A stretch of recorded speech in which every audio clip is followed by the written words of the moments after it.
Hello everyone, welcome to the channel. I'm Emmanuel, I'm an airline pilot, and together with a special guest today, Toto from HOTSTART, and he has been so kind to give me a copy of the Challenger 650 in X-Plane 12, which is arguably the best business jet that I've seen so far. Now, if you haven't seen the video on the walk around yet, where Toto explains really about everything there is on this plane, I can absolutely recommend you to check it out. But for today, let's go ahead and head right in. We're flying this one shared cockpit, sitting currently at Zara Airport in Croatia, and we're going to fly it down towards Dubrovnik. So, why don't you follow me inside? Toto, lead the way, please. Absolutely. Well, there's only one set of stairs, so that's where we're gonna go. Usually, before we would arrive a couple of hours before the passengers, so we would, get the airplane ready, go into the cabin, get all the seat cushions aligned, open up all the blinds and that kind of stuff. Check that there's toilet paper in the lavatory compartment, because yes, we are usually the ones that takes care of that. Yep. So you don't typically have flight attendant on the airplane? It depends on the type of operations, especially if it's a customer that has already flown before with the aircraft. Flight attendant typically will not be required. They already know their way around the airplane. But some operations, some charter operations will carry a flight attendant, although they are a little bit different from your flight attendants in the airlines, in that they're mainly there to basically just cater the passengers with food and that kind of stuff. They're not there as safety personnel. Safety is your job as the pilot. So you're the one who provides the safety brief. You're the ones who basically take charge of the evacuation procedures, that kind of stuff. Okay. Wow, so a lot more work to do here. But Oh then yes. again, the airplane is also a little bit nicer than most of the stuff we're flying in the airlines, so I suppose that Oh is yeah. an acceptable trade-off. The aircraft flies. I think the average fleet average. I saw the fleet average for the Challengers. It's 250 hours per year. So these aircraft are not really, they're not beat up as much as airliners are, where they fly 16 to 20 hours a day. Yeah. These things, it's typically 1 to 2 flights a week on a Challenger, or most business jets. Mm-hmm. Cool. And it really shows when looking over the panel. I mean, look at how clean everything is over here. I mean, ultimately, which rich guy would want to spend like $10,000 an hour or something? How much Yeah, does give or the Challenger take. cost? Typically between, I would say, $6,000 to $8,000 an hour is the rate to charter most Challenger types. Okay, so that's what you pay for your airplane. You want it to be clean, right? And not only the passenger section, but also the cockpit. Yeah, that, and many of these aircraft are not actually, they're not run into the ground or owned until they fall apart. Many of these aircraft, when they're purchased new, the owners want to hold them for maybe 3 to 5 years, and then they sell them on. So you have to take good care of the aircraft so you have good residual value. You don't want to have, spend $30 million on a jet and then write off half of it come 5 years later. That'd be quite the loss. Yeah, true that. True that. Okay, so talking about avionics, we've got big flat panel glass displays here. We've got a heads-up display on the left side. Most of this stuff is fairly automated, although there are some weird decisions, I would say, that have to do with systems tests. So Okay. we do ship manuals and checklists for one particular operator in the aircraft. One of the differences for the way business jets are typically flown is the checklists are usually fairly verbose, and they're meant as read and do checklists. So you don't actually memorize a flow and then do a check with the checklist. Instead, you literally just do step by step from the checklist, and it'll set up the airplane exactly as you need it. The reason there being is that most business jet pilots don't really fly the aircraft as much per year as an airline pilot. Your average business jet pilot is going to have between 100 to 200 hours a year, and that really isn't much time to get super duper familiar with the aircraft or completely, sort of drilled in, locked in. Yeah, So, true that. True that. and many of them fly multiple types. So you might fly a Challenger one week and a Learjet on another week, and then maybe a King Air. So in order to avoid mistakes where you start doing the wrong procedure for the wrong aircraft. We literally have just a checklist here that gives us everything, minimizing the chances of mistakes. Cool. Okay. So coming up into the flight compartment, we typically start with the flight compartment safety check. So we would check in the back here that we've got all our circuit breakers in. So you would check my side, I would check your side because it's a little bit easier to see.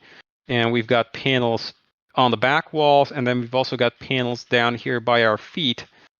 So we checked basically all circuit breakers are in, and we do simulate all of them. The entire electrical system is simulated. Wow.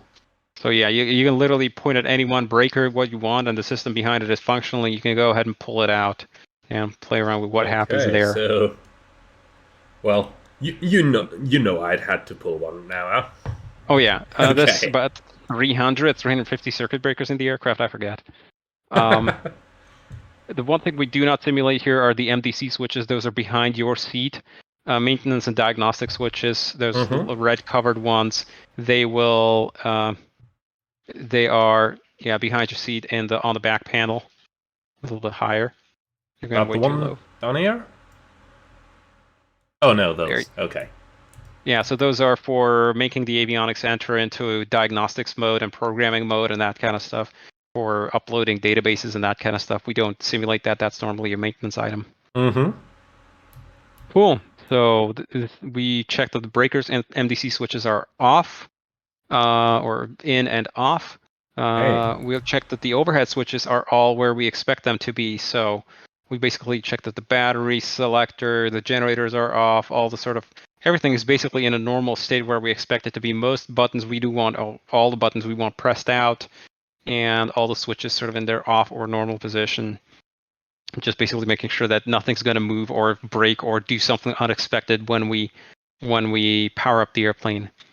Then we go down, nose wheel steering by the in the center pedestal here in the forward. We want that off. We want the landing gear lever selected down because while the system is powered off, there's no solenoid. So theoretically, this is going to freak people out. But if I go ahead and move the landing gear lever now. Oh no, it's okay. It's locked. Okay, cool. Normally the solenoid is not powered while the airplane's off, so theoretically you could even pull the gear up, and then that'd be a bad day. As soon as the airplane's powered on, it locks the gear lever down, so it shouldn't have a problem anymore. So that's what you're gonna do if they don't grant your annual leave, and you're just like, well, but I want to go on annual leave now. Huh? It might become a little bit of an extended holiday, but. A slightly career-destructive move. We call that a resume-generating event. In business aviation, that probably matters even more than it does in commercial aviation, huh? Possibly. I'm not entirely sure. I never want to find out, to be honest. All right, cool. let's not convince anybody to do something stupid. So. Yes. Light spoilers we want down or retracted. Flaps lever, this is over on my side here. We want that matched to the wings, which we saw the flaps were up, and this isn't set to 0. That's good. Flaps are electric, so they would move as soon as we powered on AC power. That'd be, again, a bad thing to do. Landing gear manual release, that's back here. That's the red handle, T-handle thing. So LG pull, we want that in. ADG manual release, we want that in. We don't want to drop the ADG. That'd be a bad day again. ADG lamp test, that's mostly there to just check whether we have sufficient battery voltage. So if there's a little panel in the back here, we grab the switch, pull it forward, and you see the little test light illuminates. That means that the batteries are charged. Okay. We didn't forget to connect them up. Did the lamp show for you? Yep. Cool. Okay. Okay, logbook and aircraft documentation. I hope you've got your license with you. Oh well, I better not start searching. If I haven't seen anything, then it hasn't happened. Hopefully nobody's going to ramp check us today. Safety equipment, so we would check that we've got our safety flashlights, basically our emergency flashlights are behind our seats. Then we've got our crash axe. We've got our fire extinguisher, and underneath the seats over back here, we would have our life vests and smoke hoods. Okay. Those we do not simulate because, Clicking on that's a little bit weird in the simulator. You can put that on your physical chair at home if you want. Yeah, exactly. And the last item on the checklist is that we have completed our external walk around, so that's all done. You know, the airplane's not sitting crooked, the wheels haven't fallen off yet, so we can go ahead and start with the flight compartment checklist. Okay. And for that, we'll go ahead and I'm still going by printed checklists. So the electronic checklists are in the avionics, but they start at item 7 here because until that, we do not have electrical power on the airplane. Yep. Okay. So flight compartment safety, flight compartment check. So we'll fire up the battery. So that'll be this guy. I'll get the avionics powering on your side. Minimum mode. It's gonna ding and yell at us a bunch. Oh yes, it does. It's very unhappy initially. You'll see that if you look on the CDU, like half the radios or most of the radios are not there. It says cross-site tuning and operator because the other side of the avionics is completely powered off. Yep. And all of these, by the way, are actually running individually. The computers are running in individual threads, so there's no sort of trickery here. There really are 3 flight management computers, really 4 flight displays, all of which can only communicate with each other over realistic data serialization buses that are connected in the real aircraft. Wow. Okay. So there's no sleight of hand going on here. Mm-hmm. We call that no secret knowledge. The simulation cannot do stuff that the real aircraft doesn't know. Wow. Cool. So we've got the battery on. We'll check the battery voltage. So that's if you look on the pedestal, there are 2 panels for each pilot. There's the smaller one with the buttons and the bigger one with the buttons, with more buttons on it. Yep. And so the forward one is for your primary flight display, and the one with the more buttons, the one further in the back, is mostly for the multifunction display, so the one more inboard. Okay. And on there, we call them, the forward one is called the DCP, and the back one is the CCP, so display control panel, cursor control panel. If you click on one of the fastener screws, you can actually pop those out if you want to keep them on your screen. Oh wow, that's gonna prove handy. When Yes. I initially experimented with the plane after you gave it to me, I was really like, okay, so how am I going to operate those displays at the same time while looking down? But looks like you got everything covered already. Yes. In fact, in version 1.8, we've got an even better system where if you just hover your mouse over the screens, the little panels will actually sort of ghost in place for you to quickly reach over. So that's Wow. even more convenient. Anyway, so on the CCP, so on the bigger panel, there's a bunch of there's a bunch of synoptic buttons on the bottom left. So it's like summary, ACE like, DCE like, hydraulic, FLT. Yep. So that controls like overlays on the screen, which you can bring up. You can bring up a DC ELEC, and you would see that that's our DC electrical system. We've got 24 volts on the main battery, 25 volts on the APU battery. So we've got minimum of 22 volts are required in the batteries to be able to start up on battery power. In fact, Okay.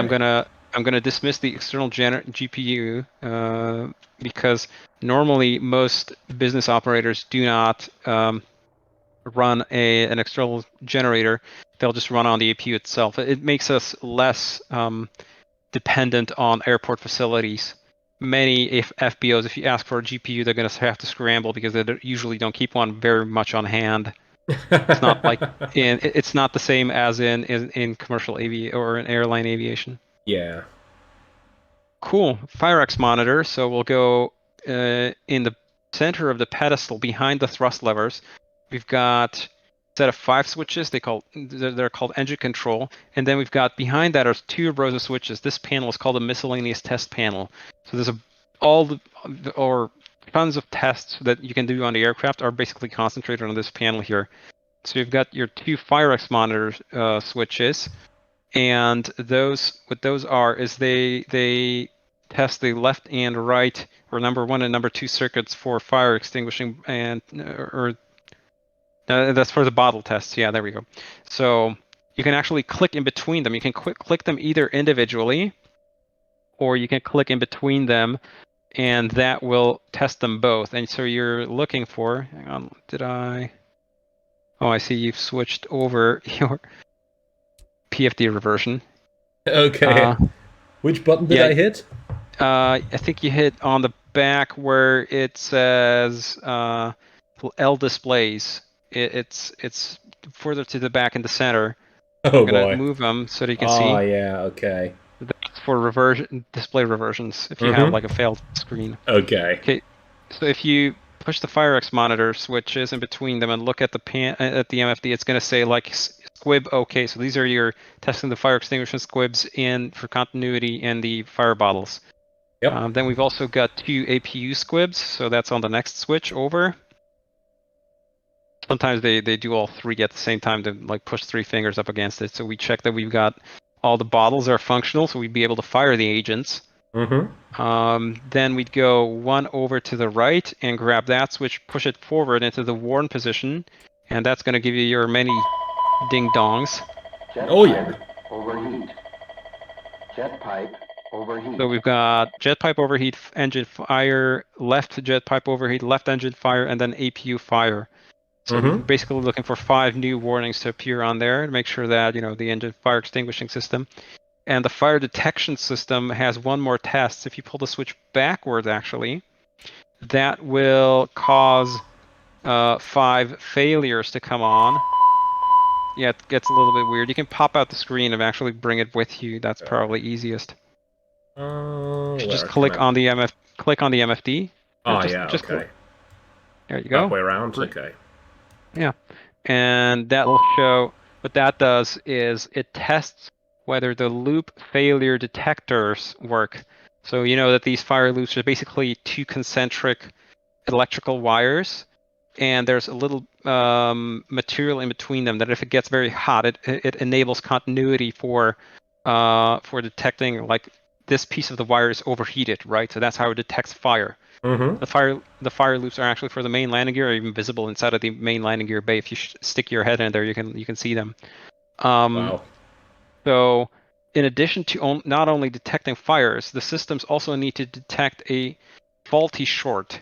So if the resistance is too low, basically if the system has like the cable's crimped or broken or something, it can actually create a dead short in the cable. And that would then cause the system to interpret that as faulty, fire indication and not be able to detect that. So what you're doing here is you're sending a faulty signal into the fault detection circuit and forcing the system to tell you, hey, your fire detection system is probably unreliable because I cannot detect a faulty loop. Okay. And these are all manipulable through this. Like you can trigger failures on these for training purposes. Make sure that your pilots are able to see that. I have a feeling the one day I'm flying on a live stream with somebody on this airplane shared cockpit, all hell is gonna turn loose, huh? Probably.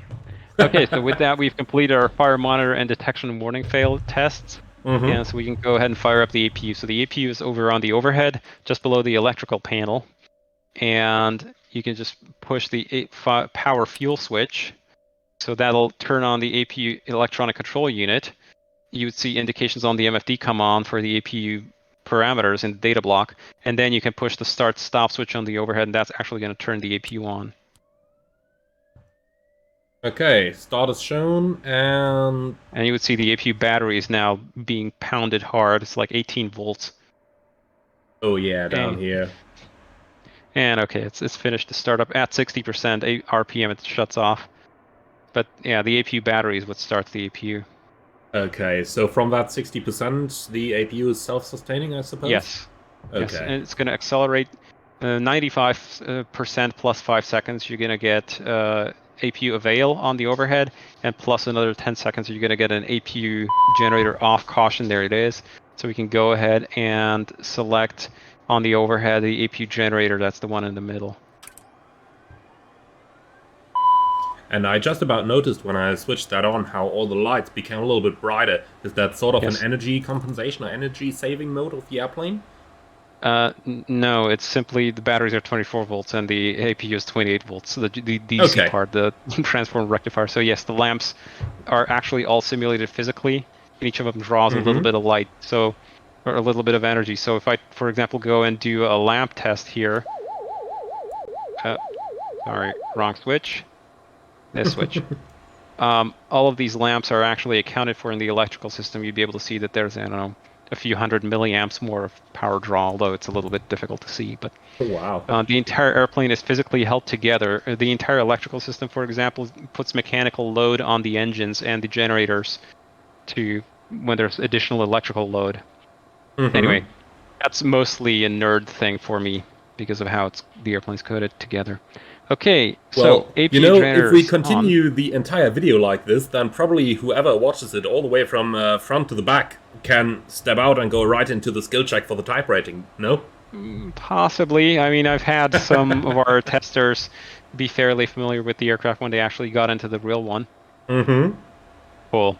So let's pick it up a little bit. We'll check on the AC and DC electrics. So I'm going to help a little bit. So we can go ahead and check on the AC electrical page that we've got the APU powering the main buses and powering bus 1, AC bus 1 and AC bus 2.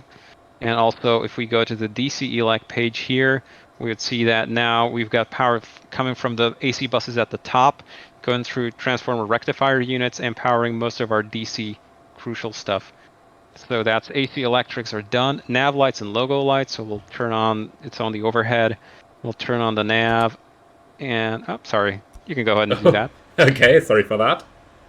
No problem. You can go ahead and manipulate the switches if you want.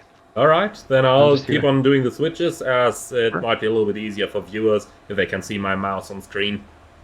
Absolutely. And logo light on. Sometimes they don't turn it on during the day. It's really a matter of choice. Okay. Okay. Cockpit lights. So we would adjust our cockpit lighting. You've got a lighting rheostat up here if you want to have.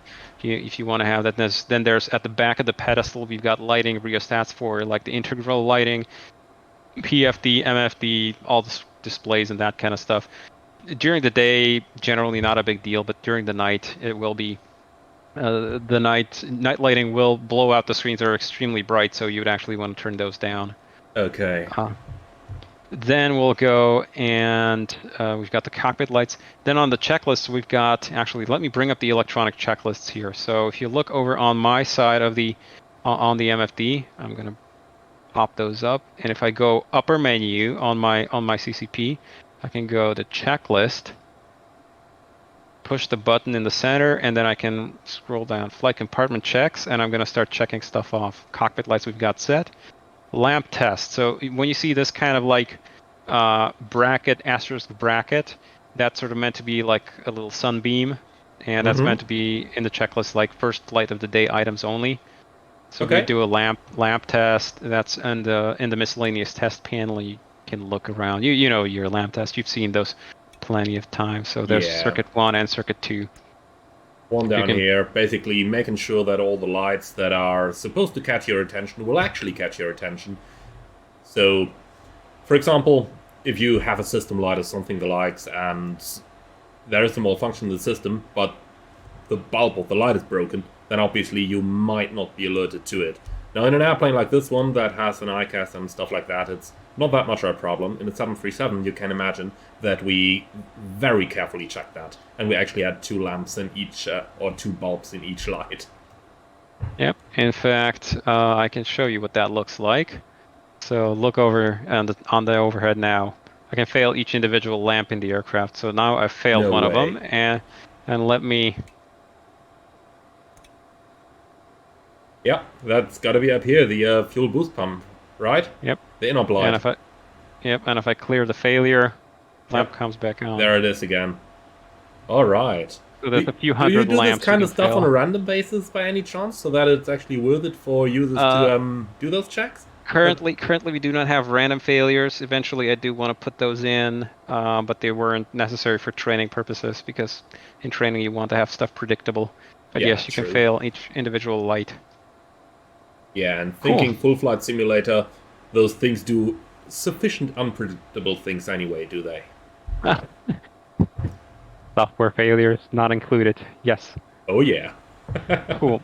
So duct monitor tests, that's over on my side here in the bleed air panel, on the overhead, sorry. Okay. Still on the overhead, and there's like a 4-position switch knob.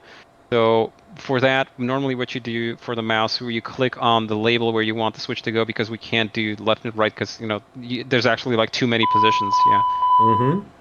Bleed air duct. Bleed air duct. Yeah, so that'd be the duct overheat, and then we have a loop overheat detector failure A and loop B test. So we check those, so those are done. Then we do an FMS database status cycle. So we go into the FMC, hit index, status, LSK 3 left. And normally what we do is we cycle through the database. Right now we're on the old database, on like 2021. Oh, I need to update the database in my simulator. Okay. So just pick it up on the left side, the secondary database, pick it up into the scratch pad and stick it into the first line. Okay. And it's going to take a little while. Yeah, I need to update. It's currently, since I'm the host for the session, it's my flight computers that matter. So I have an old database in here in the simulator. Oops. Alright, Don't well, tell. then I suppose Don't we're tell. just about going to select the second one again, because that should be the one from Simno. 2nd December 21 until 29th December 21. No, that's a year is the last number. So it's 2021. And this is 2023, the one we've got. So this is more current. Okay, so is it actually able to handle different databases then? Like, Oh, yeah. when you have a different one than I do? Well, it's my computer that matters, because you don't actually have any flight computers running there. You just have displays that are mirroring my side, because you're a Alright. shared cockpit guest. Okay, But so yeah. basically, even though on my screen it says database from 2023 right now. Yeah, actually, that's my no. side. Okay, yeah, now I get it. Okay, this is actually outdated. Okay. Yes. Because Yes. I updated mine a little bit earlier, and when I just loaded my airplane up for a test, I saw the current one down there as a SAC database. But okay, Exactly. yeah, now I see it. This is actually yours.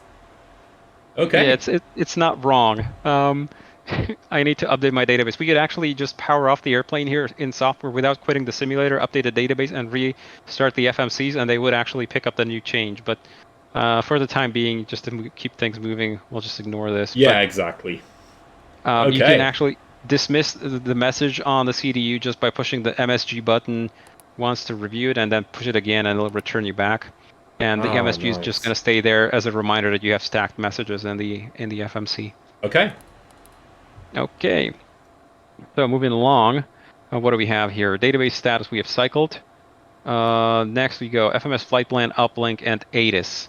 So we do simulate a full Datalink system on here. Typically good use for, actually doesn't matter on which FMC we do it. So if you go to index, we don't need to do a pause in it here. It's automatic on with GPS signal. And if you go to route menu on the bottom right, okay, FPLN recall, and that uses your SimBrief ID that you've entered into user settings initially to fetch your FMS flight plan, but it simulates datalink transfer delay. If you were the master side of the connection here, you would even be able to bring up a study screen. You would be able to see whether we're on VHF datalink and that kind of stuff. For the time being, I can show you on my side of the FMC here. If I go to datalink, we can at least have a look over on the right side. We'll go to link status. AOA COM. Okay, so we have VDL mode 2 linked up here. So we should be able to we have 31 kilobits per second speed on the data link, so we should be able to fetch pretty fast. We're on the CETA EU network. Okay, on my side over here I'm seeing basically AOA COM no link and POA COM no link. So I suppose that's a little bit different there due to the... No, you're seeing exactly the same thing as I'm seeing. Okay. What that means is, again, I'm the one with the actual airplane. You only have display output that's mirrored from my side. Okay, alright. So we have two data link systems on the airplane. We have VHF data link and SATCOM. The airplane, the communication system will prefer VHF data link when available, but when we're over the water, it's only going to have SATCOM available. Okay. And for VHF, we currently there's two columns, ACARS and ATN. ACARS is for data link to our company server. ATN would be to connect basically over ATN CPDLC. Okay. ACARS currently is an AOA COM. AOA is, I forget the exact acronym, but it's basically the VHF mode 2 data link, digital data link connected. ATN has no link because we're not on ACARS link. And POA COM means conventional 2.4 kilobit per second ACARS. That's connected to satellite. So currently, we would be much faster to receive our flight plan over VHF Datalink from the ground than going over satellite. Yep, Anyway, for sure. So coming back to your side, we can enter that either by entering the origin and destination, or by entering in the FPLN number. What you would do is you either enter your tail number or your fin number. That is what we match to SimBrief, but it's probably easiest if you just enter your origin and destination here. Yep, alright, so we are going from Lima Delta Zulu Alpha towards Lima Delta Delta Uniform. Good stuff. And just click send. And it's now going to start thinking, and it's going to start talking to the ground. It's going to take a fair while to fetch. So while that's going on, we can go ahead into, if you go to push the Datalink button there, you can go enter the Datalink master menu, and we can go hit return and go to ATIS. And we can request, actually we are not online, so there's not going to be any ATIS available.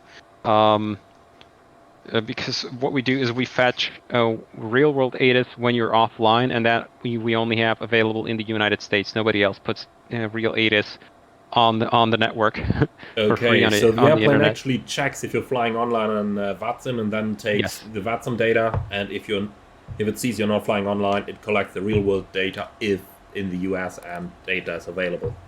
Correct. So you could enter something like San Francisco KSFO in there, and it would actually get you the real San Francisco ATIS that's currently active, provided that data link doesn't take forever. There it is. Go. So I click on the ATIS button, I suppose? Yes, that's always takes you to the latest message. Okay, and that's the real world, real life San Francisco ATIS. Wow. That's impressive. And so, I've never seen somebody do that in flight simulation before. Well, it's not that big a problem. Cool. So if we want, since we're not online, there's not going to be anybody here at LDZA to give us ATIS, so we can just go into the weather section instead, and the terminal weather request, and put in LDZA. That'll at least fetch us a METAR. Although I can actually set us to real weather. Cool. Send that, and that's going to fetch the METAR TAF, pilot reps, if any, that kind of stuff.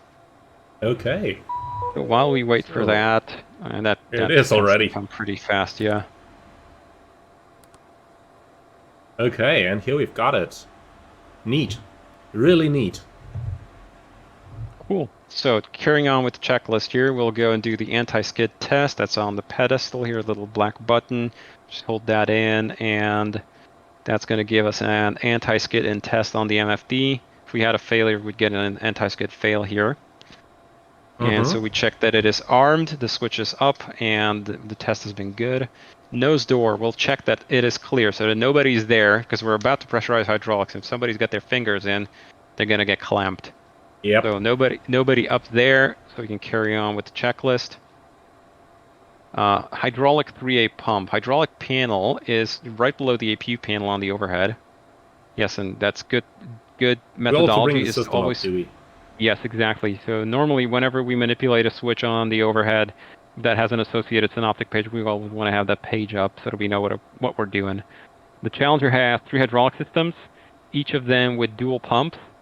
And the number 1 and number 2 system are the engine systems, so that'll be on the left and the right here. Yeah, let me bring up the flight control page on my side so you'll be able to see that nothing is happening with the flight controls right now. Yep. Because it's completely depressurized. Number 1 and number 2 system are on left and right, and what those are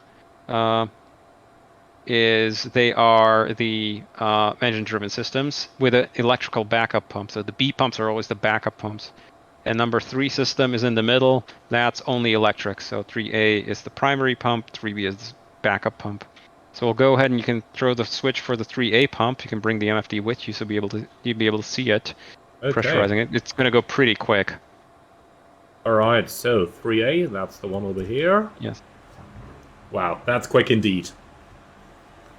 That's quick indeed. Okay. I think it actually closed the nose door, didn't it? Oh, no, it didn't. No, it didn't. Okay, cool. Cool, so 3A pump is pressurized. In fact, if you switch it off, it will retain quite a bit of pressure for a little while. It's not like an Airbus where there's like a bleed down. This will take a fair while to bleed down. Unless you start moving the flight controls, then it'll bleed down really fast. You know I've got to try that, huh? Oh yeah, sure. Oh yeah, look at that. That's incredible. You know, this is the small kind of things that I love to see in add-ons, because it really goes to show that you don't just blindly put on these synoptics and then just, you know, do simple stuff like if flight control movement then, but indeed there is a whole simulation of the system going on in the background there. And that's really what makes the difference for me between an awesome add-on and, you know, yeah, nice to fly add-on. If you want to nerd out, let me show you. I'm going to throw on 3A, 1B, and 2B pumps, actually. So we're going to pressurize all 3 hydraulic systems. Mm-hmm. Okay. And now, watch what happens when I start moving the flight controls, and look at the EGTs, actually, of the APU. Okay, so... Hey. No way. No way! Oh, yeah. That's incredible. In fact, you can even hear it on the hydraulic pumps in the background. You can hear them whining. Wow. I'm not sure if you guys can hear it in the recording. Let me just try to crunch the sounds up all the way to the maximum.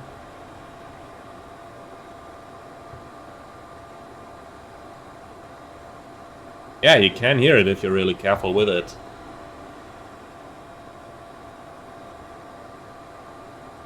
Can you hear that? That little high-pitched sound? Wow. Now that is incredible. That is incredible. Okay, I'll bring the sounds back to a normal level in the recording, because otherwise I know some people are going to go crazy that they can't hear us anymore. Even though I saw previously already that you've got a little fix for that lying in the back of the cockpit over here. Yes. So that headset actually works? Yes. Wow.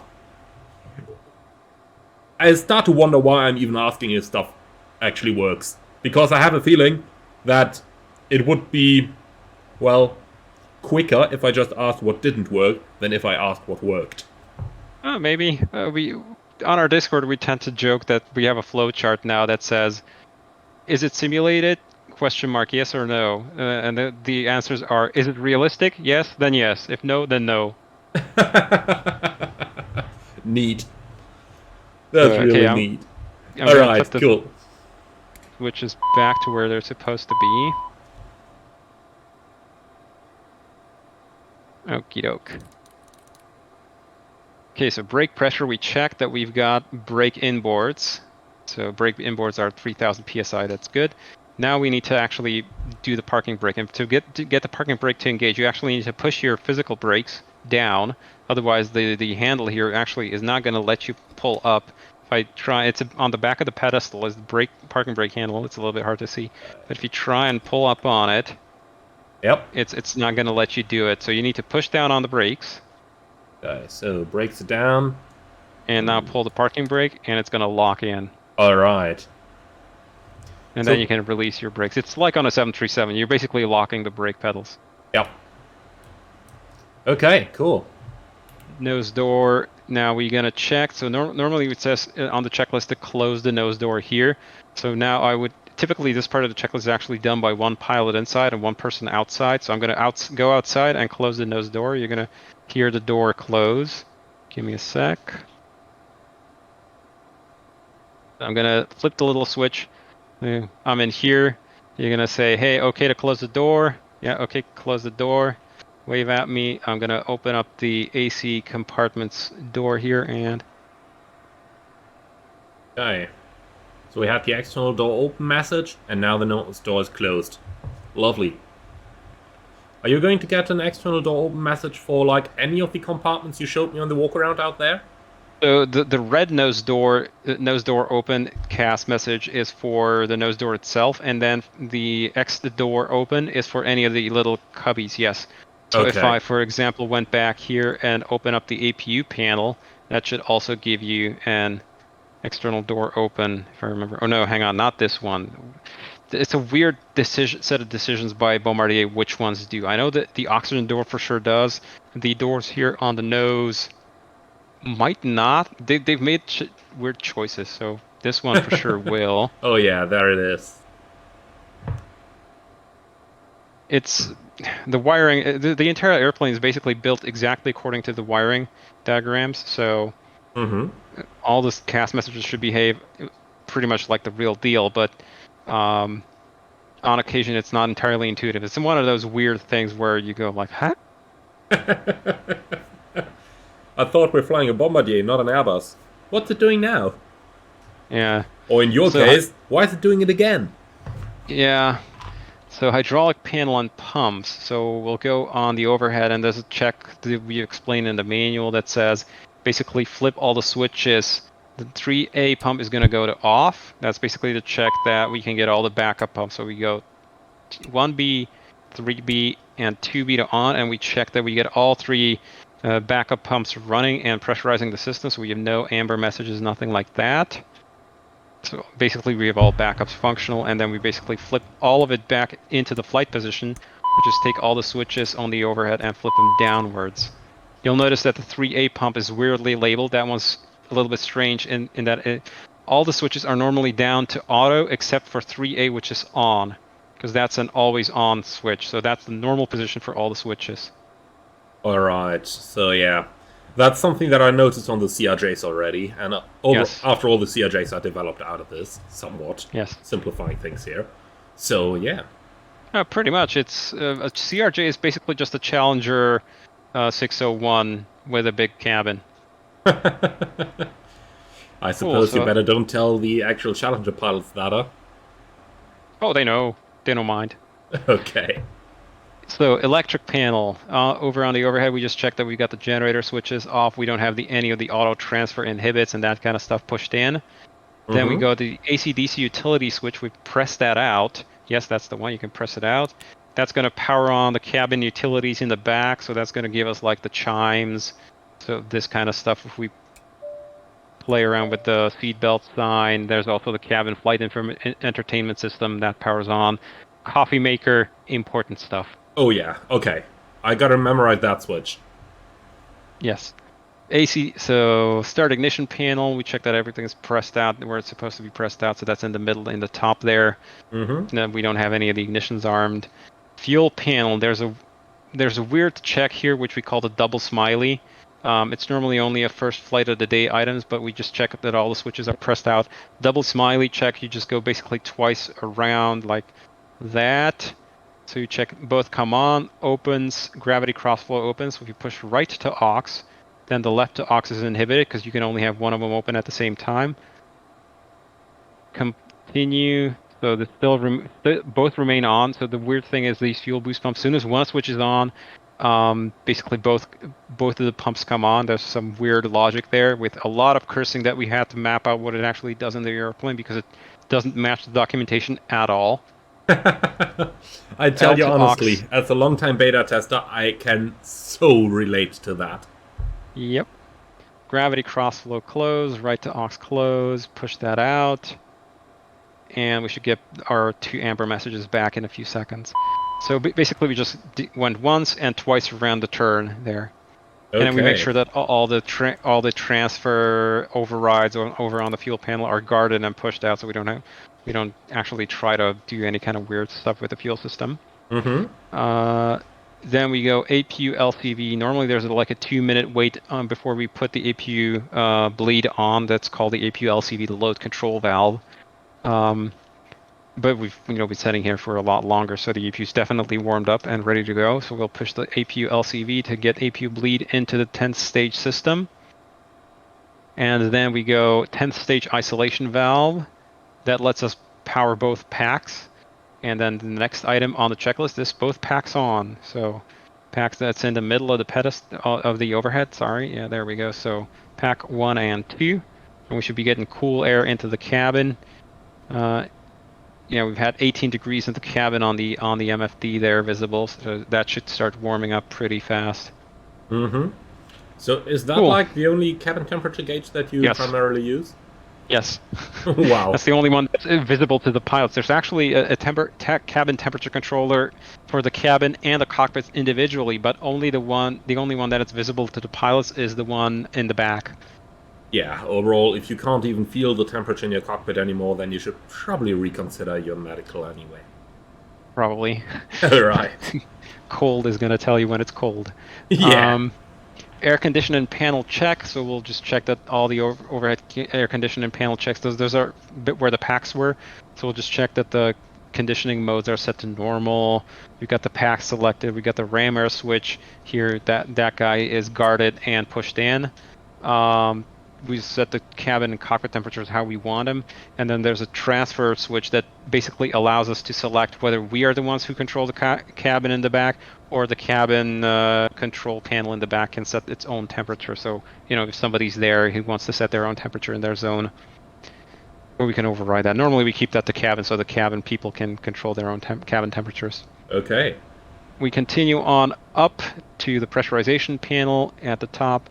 We just check that. They call check and set in the checklist. Really what we do is we make sure that we've got the manual rate here, the little knob selected all the way down to nothing. It's minimum.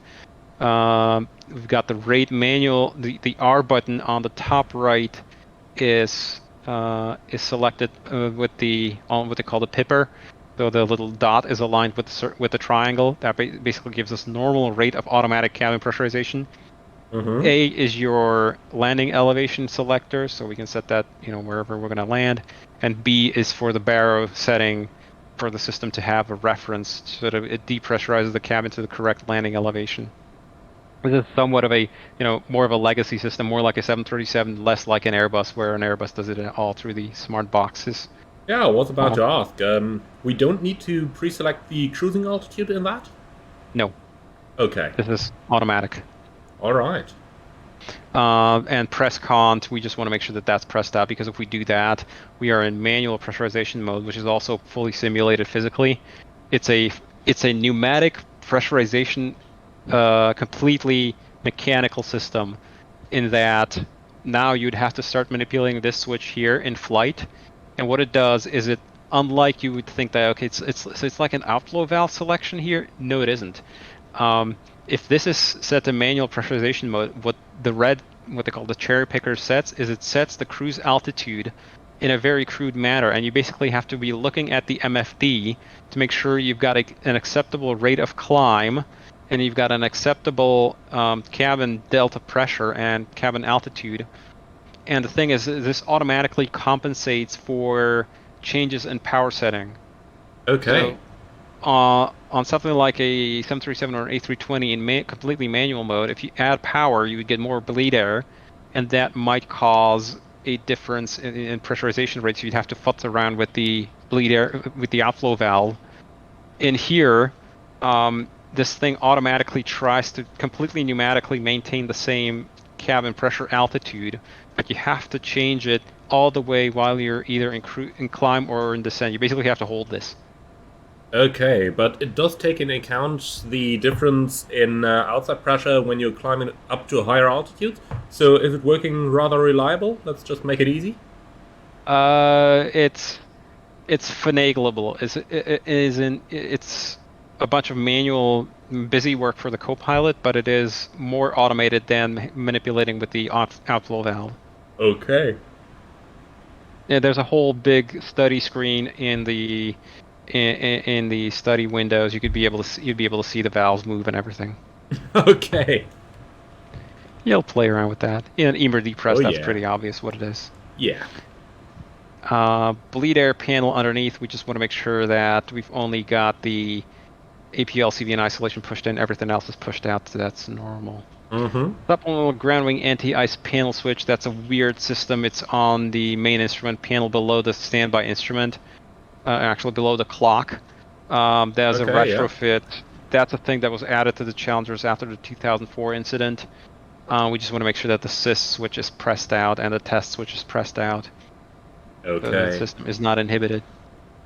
Cal AntiI Switches. This makes us return back to the overhead.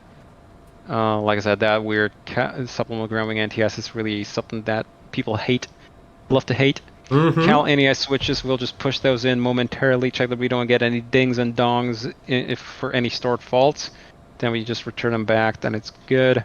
Anti-ice panel test, so there's a bunch of tests we could do here. We would do normally the detector test. So we get a ding for ice detected, then we go push that down into wing. Wing overheat. So that's the wing overheat test. Overheat. And then we also go, you can actually push in between, you don't have to manipulate the windshield heats individually here. There's a switch in between, there's a visible click spot, so if you click in between them, you can actually move them both at the same time. Okay. And push the test and hold to test. So you'll want to move them to high. No, you'll want to move them to high. Okay. Then test. That'll test all your window heats. And then they'll shut it off before. Normally these are kept off until until you're ready to take the runway. So they'll turn the window heats off again. Obviously, if you need it for freezing or anything like that, you can turn it on the ground. They are temperature regulated, just for abundance of caution. They don't turn it on until they need it. EMER lights, classic switch. Emergency lights below that. So you switch it on, check that it comes on. So you'll get a white EMER lights in the CAS. Off. That should go back to amber. Yes, EMER lights off. And then the arm. And it disappears. So that means the emergency batteries are checked. And they're functional and everything is good. Passenger signs. Well, we're going to be taking fuel, so only no smoking for the time being. Yep. ELT is over to the left. It's armed. Glare shield panel. Glare shield panel is a weird one. We only need to check really that the autopilot master disconnect bar is functional, because that is a thing that you normally really do not touch unless you need it in flight. So that's the only thing that we really need. Yep. Crew and passenger oxygen. So we would check on the ICAS that we've got sufficient oxygen for flight. We've got 1860 psi in the tank, 1870 psi in the tank now. So that is enough for our passenger and crew load. We'd also check that we've got our masks are functional. So there's a little test button on each of the masks. And also on your side, I still need to animate the little eye lens there above it to move. And fix up some audio plumbing to make it work correctly. There's also an item on my side here to test. So DCU warning panel on my side panel. DCU warning panel is this guy up here, audio, where it says audio warning. I'm coming over. I'm coming. Okay, yeah. Where it says audio warning, this is the DCU warning panel. You could actually, if you had a nuisance warning from the caution and warning system, you could actually inhibit it completely. Okay. We also want to make sure that the passenger oxygen here is selected to normal and the therapeutic oxygen switch is not in. Don't turn the switch to the right. That would actually drop the rubber jungle in the back. And you're going to be... So another one of those I want to go home buttons. Yes. CVR test, classic, hold for 5 seconds and the lamp will illuminate on the panel. There it is. Yep. Audio panel, so those are hidden behind, the Avid tab if you have it on there. If you click on the suction cup, it'll go away. Yep. And you set that up. It works physically correctly if you're on VATSIM, so you don't have to, use any trickery. You just set the volume to where you want it. And in fact, left and right pilots do have their own. So if I manipulate my own, I'm not going to affect yours. Wow, that's great. So I can actually finally set up the volume so that, I'm listening to my ATIS, so I'm going to turn down the primary ATC, but not completely off, and then turn it up for listen to the ATIS. That is great. That's really great. Yes, and if you want to listen to a channel that you do not have the mic selected to, you need to push in the center of the switch so it lights up. Yeah. Classic. Also marker audio. boom mask selector at the bottom, that kind of stuff. Yep. Classic stuff. Cool. SPS system, that's a fairly involved check. I'm going to skip that. There's a whole spiel about how to do the stall protection system check. So it involves a bunch of trimming. It involves a bunch of testing the stick pusher and the stick pusher disconnect switches and that kind of stuff. Okay. The easiest way to test it is just if you look on the miscellaneous test panel. It's on the bottom row, the two on the left. There's like test left and right. If you click in between them, you'll actuate both. The stall protection system, if you only hold one, there's only one panel that's going to be shaking. But if you, or the other one, obviously that's going to shake my side here. Yep. But if I click in between them, that operates both, and that is the thing that trips the stick pusher. So the stick pusher to activate, you need both sides to agree that we are in a stall. And there it goes. Oh yeah. And then you would test this with one hand on the switch. There's also a stick pusher disconnect on the yoke. So if there was an erroneous, the big red APSB disc. If you had an erroneous stick pusher activation, you could kill the stick pusher this way temporarily or override it, so that it wouldn't, crash the airplane for you, basically. There's also a G switch on the test panel, which you would use a third finger for. That actually eases up the stick pusher, because the stick pusher, it could be so aggressive that it would actually send the cabin crew flying in the airplane, which is generally not a good thing. So once it detects less than half a G in the cabin, it will actually ease up on the stick pusher force. So you could also test that, and that kind of stuff. There's a whole complicated set of tests there you could do. Yep. Okay, integrate standby instrument. We just checked that the thing is there and hasn't fallen out, and basically it's showing what we want. It's a fairly self-contained instrument. It's not really that much to check on there. Clock. Yes. There's a clock, it's working, it's showing roughly the right time. Yeah. Actually, it's showing normally, this is synced up to GPS source, but you can override it manually and play around with it. EFIS and ICAS. So we'll just check that we don't have any missing indications on there, no sensors are broken or that kind of stuff. So we've got basically everything makes sense on the EFIS and the ICAS, electronic flight instruments, and the engine instruments. So that's like, well, on one side, obviously observing that all your indications correct, but then also going through all the messages that you still see on the ICAS, I suppose?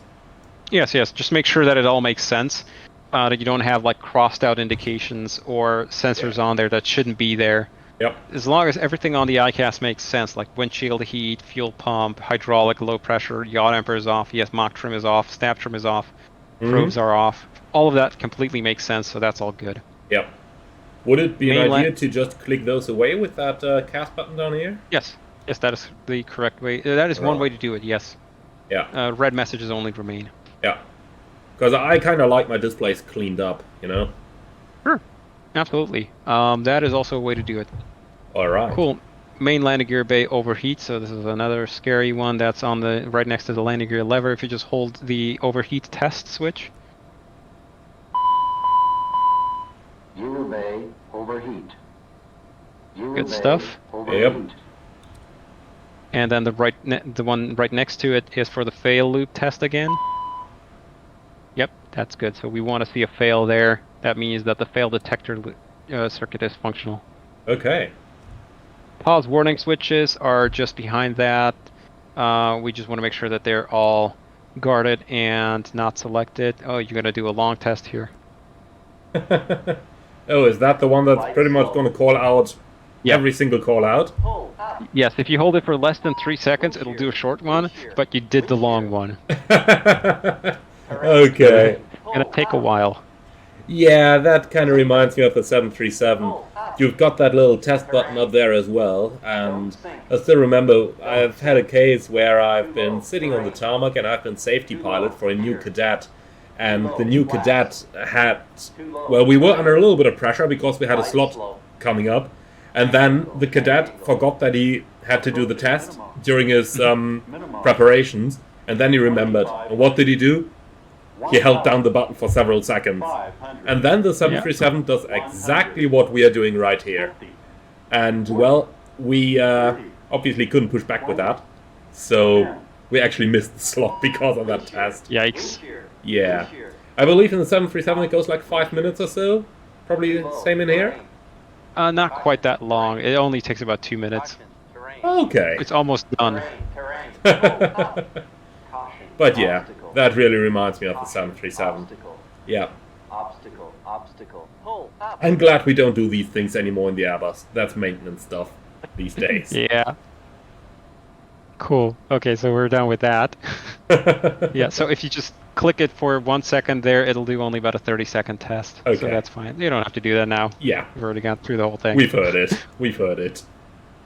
Pitch and roll disconnect. So those are the red handles there that are on the pedestal on the Challenger, and we do simulate this. Normally you're only supposed to be, by the way, looking at these things, make sure that they're in. Some pilots apparently have the tendency of putting their hand on there and pushing it down, make sure that it's really down. The problem is that if they sometimes when pilots do that, they'll tend to rub off these stickers, and these stickers are actually radium self-illuminating stickers. They cost like $5,000 a piece. Ouch. So replacing those stickers, so they're taught to look with their eyes, not their hands. Just look at it, that it's there. But we can play around with it. I can show you what it looks like. So if I pull that one out, now our roll sides are disconnected. And if you move your flight controls, and I'll bring up the flight control page on the MFD for you, you would be able to see that you're only controlling one aileron. Mm-hmm. And I can even disconnect the pitch axes, and now you only have the left elevator. Okay. And the airplane's going to complain about elevator split. Oh yeah. Yes. So what's the reason we have those in first place? Yes. Okay. It'll go away eventually, so I'll reconnect the two sides. And this actually works correctly to our seating positions. So since you were left seater, you're the one who controls the left side flight controls only, if you move your yoke and stuff. Ah, okay. So if we pull them out again and then you do your control column, then it's going to be the right ones moving. Okay. Alright. A lot of people don't know. In the 737 you can actually do the same thing. You've just got to use a whole lot of force on the control column, then you can split them apart. Yeah, but that's non-reversible. Yeah, true that. And on the 7.3 it's one control column doing the ailerons and the other one doing the spoilers, so that's also something to keep in mind there. Yeah, funny story about that. If you have a dual hydraulic failure, you can actually get into a state where only one side of the flight controls are actually going to be functional. Mm-hmm. So that's going to be fun. Oh yeah, that or sounds... If you that sounds Airbus. But sorry for interrupting. No problem, absolutely. So yeah, you're only going to have one side of the flight controls functional, and the autopilot is actually still able to fly, even though it'll be very sluggish. But it will be able to do it. Wow, cool. Okay, that does not sound Airbus. In the Airbus, the autopilot's off when you lose two systems. Oh, you probably should do that in here as well, but theoretically you could. Okay. Just leave it be. The autopilot's just going to give it its best college shot. Yeah. Okay. Ground spoilers. So the Challenger's a little bit weird in that it has two sets of spoiler systems. It's not like an Airbus or a Boeing where it's like an integrated roll, lift, spoiler, dump system and ground spoiling system. On the Challenger, your roll control is only the ailerons, nothing more. Mm-hmm. Then you have flight spoilers, which are only on the lever here, and we don't have them pressurized all the way, so it's not going to let us lift them up all the way. And then you have a separate set of separate set of spoilers. I'm going to show you on your side. Those are the inboard ones. Those are the ground spoilers just controlled by the little switch next to the thrust reversers. Mm-hmm. So those are completely separate systems. Your flight spoilers are only controlled by, only used in flight, or rather, they're only controlled by you. and the ground spoilers are only automatic Okay. on landing. In fact, on landing, many pilots what they'll do is they'll pull the they'll have their thrust levers up a little bit, and then they'll go to idle, and manually, as the airplane touches down, they'll manually reach over and pull the flight spoiler lever up because it doesn't come up automatically. Ah, all right. So the ground spoilers will come up automatically. The flight spoilers will not. Okay. Like I said, it's one of those. Huh? Is there like a little trick you can use with that? You know, like touchdown on one gear first, like on the left first or on the right first, to make it a little bit smoother for the passengers? Do you have any tricks like that? I suppose you can, but you're not, I guess, supposed to. But yes, the ground spoilers only deploy on dual wheel spin up. Ah, right. So, to anybody currently watching this, if you're wondering what we're talking about, have a good look at some 737 landing videos. You will notice that they like to land on one main landing gear first, and then the other. The trick with that is that the ground spoilers aren't going to deploy immediately, so the airplane isn't going to get that immediate loss of lift upon touchdown, and that will make it feel a little bit smoother to the passengers. Obviously, you're not supposed to do that. Quite the opposite. The book tells you, don't do it, but people do it anyway. It's just like, floating in a little bit on landing. You aren't supposed to do it, but passengers like it, and thus people do it. yeah. Okay, ground spoilers are auto thrust reversers. You can go ahead and arm those. Just 2 switches. There you go. The emergency stow buttons in the middle are just for emergency use. Mm-hmm. Good stuff. Next checklist item, thrust levers. So we would normally do a full range check on them, just move them through the entire range. So you can, there you go, and they get a little bit fidgety when I'm, there we go. Okay. And you can put them to shut off again. Mm-hmm. So what those are is just checking, because these are mechanical levers. There's no FADEC on a Challenger, weirdly enough. Okay. It's just a pure throttle cable going back to a hydromechanical fuel control unit. So if there's anything sticky in there, you want to know if you're not actually able to move the thrust levers all the way. Oh yeah, you most certainly do. Now that's interesting. We've got an airplane that's got head-up display. We've got an ultra-modern electronic flight instrument system. And then we don't have a FADEC. Yes. it does have, so engine speed switches is the next item. That's on the engine control panel just behind the thrust levers. There's 2 switches on the right-hand side. So the Challenger does have a sort of electronic augmentation system for the engines, which is what these 2 guys control. And it's gonna beep at us that our automatic performance reserve is not available anymore, but that's okay. What that does is the Challenger is weird in that if you are at low power, so from about here to about, I don't know, like there somewhere, below 79% N1, the engine is what they call N2 controlled. So the engine fuel control unit, the governor, is controlling to a fixed N2 speed that you set. Once the N1 reaches above 79%, there's an additional system called an electronic, an N1 control amplifier, which takes over, which looks at the N1 spool speeds, and throttles back the fuel control unit when you get to very high power setting to give you a constant N1 speed instead of a constant N2 speed. Oh, right. It's weird. Like I said, weird. And what happened? The funny thing is, if you have a failure of the N1 control amplifier, or if you move the switch to off at high power, you can get a sudden acceleration on the engine that had that switched off, and you may get an over temperature or overspeed on the engine. So you need to quickly pull back on the thing to get out of that overspeed condition. Oh, lovely. Engine. So do you like feel any sort of transition when you pass through that thrust lever angle? No, it's blended down, so you don't actually feel that much. But what you will notice is that I would say that the engines are fairly non-linear. So most, from here to here, not much is going to happen, and then from here to almost maximum is where most of your N1 control is going to come from. Okay. It's fairly it's somewhat tricky on approach, I guess you might say. Another thing that is a little bit weird is that that's not really important all that much. I'm gonna get to it a little bit later. Like I Okay. said, it's one of those moments you have with the aircraft. Oh Engine yeah. vibe check. So that's just the middle switch here. We check that we get amber vibes on the N2 N1s and N2 indications. Fan vibes are amber, and there's vibe in the N2 spool. So there's actually 4 vibration sensors if they get excessive vibration. Okay. That'd be your indication of like having ice buildup or something.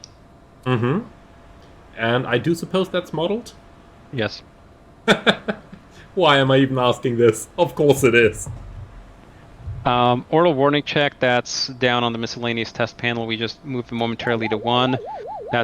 It'll run now through the full loop. So we can just put it to 1 again. That'll stop it, and then there's a second channel and cancel it again. But if you want to, you can just listen to the whole thing. In fact, what you can do for funsies is you can run both channels at the same time to maximally annoy your viewers. So that's what you're gonna do then when that guy in the back pisses you off and you just want to give Yes. him that little, hey, wake up, my friend. Yes. So I've moved the switches back once you. so that it shut them off. Or, I mean, you can. And over on the right-hand side, on the DC warning on the audio warning panel, you can actually inhibit the channel. So if you look over.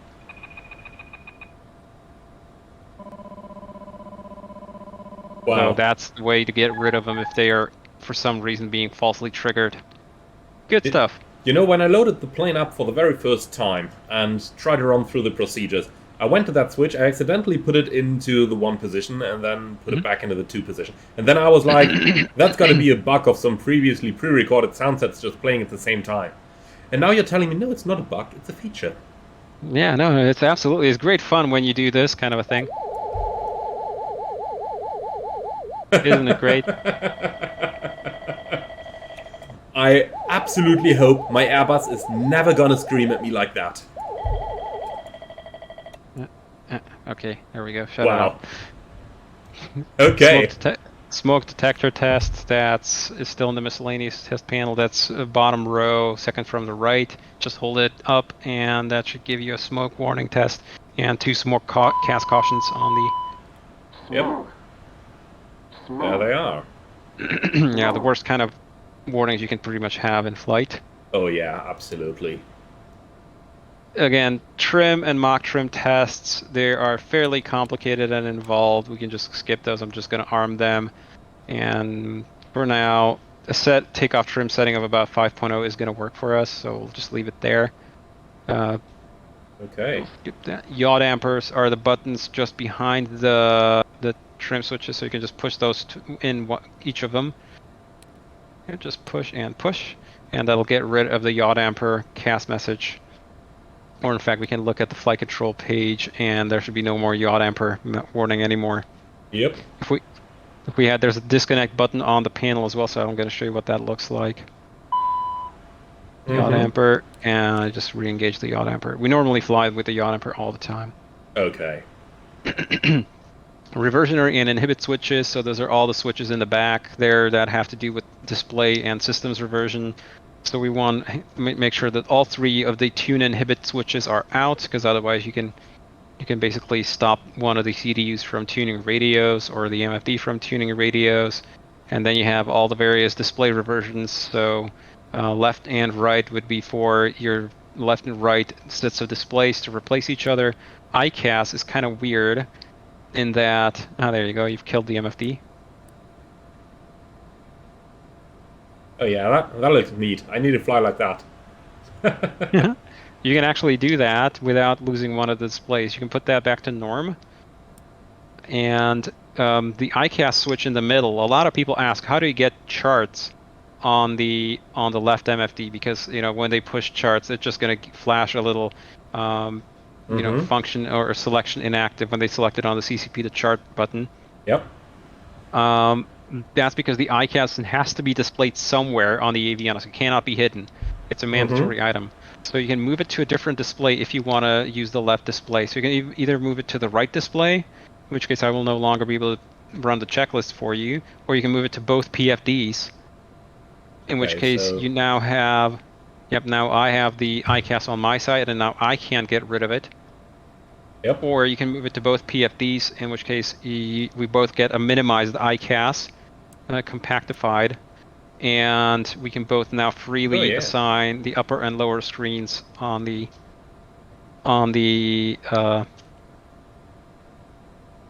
Okay, so neat. and yep, charts. We don't have a flight plan loader right now, so Yeah. that would take care of that. Good stuff. All right, cool. And there's FMS3 reversion, IRS reversion, that kind of stuff, ADC reversion, that all works, of course, as well. Oh, yeah. IRSs, we want to make sure that they are aligned, so there's actually a complicated way of doing it and a not so complicated way of basically just look at, do we have headings, and do we have a position, and do we have any sort of errors on the IRSs displayed? No, then it's fine. If you want to be absolutely correct, you would push on the CDU. It's a weird feature. You'd push the MFD data key. MFD data key, okay. Yes, it's weird. And then you would push, so right now it shows like a takeoff reference. What the hell's that? MFD data, what that does is it shows a additional FMS data overlay on the MFD. Then you push display menu again on the CDU. Yep. And push IRS status. And it will show the IRS status page on the MFD. Oh, okay.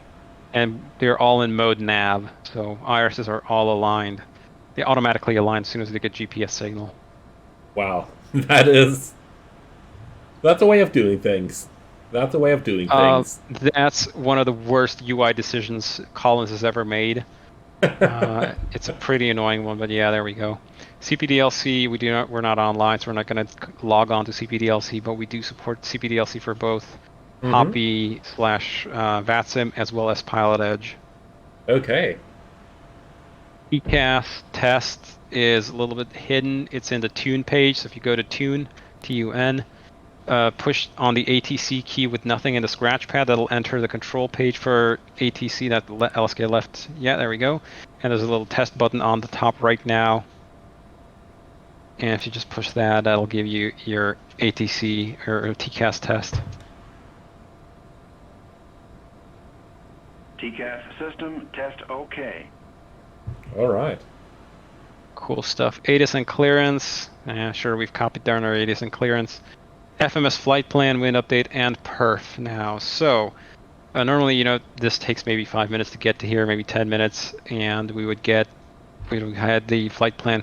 We got a DL flight plan rejected, so it was a 30-minute timeout. So I think it was having trouble downlinking or uplinking the flight plan. Okay, so that was probably me doing some nonsense in SimBrief, was it? Let me check, actually. Hard to be sure. Let me check. CME subsystem, NOTAM offset, no. What is that?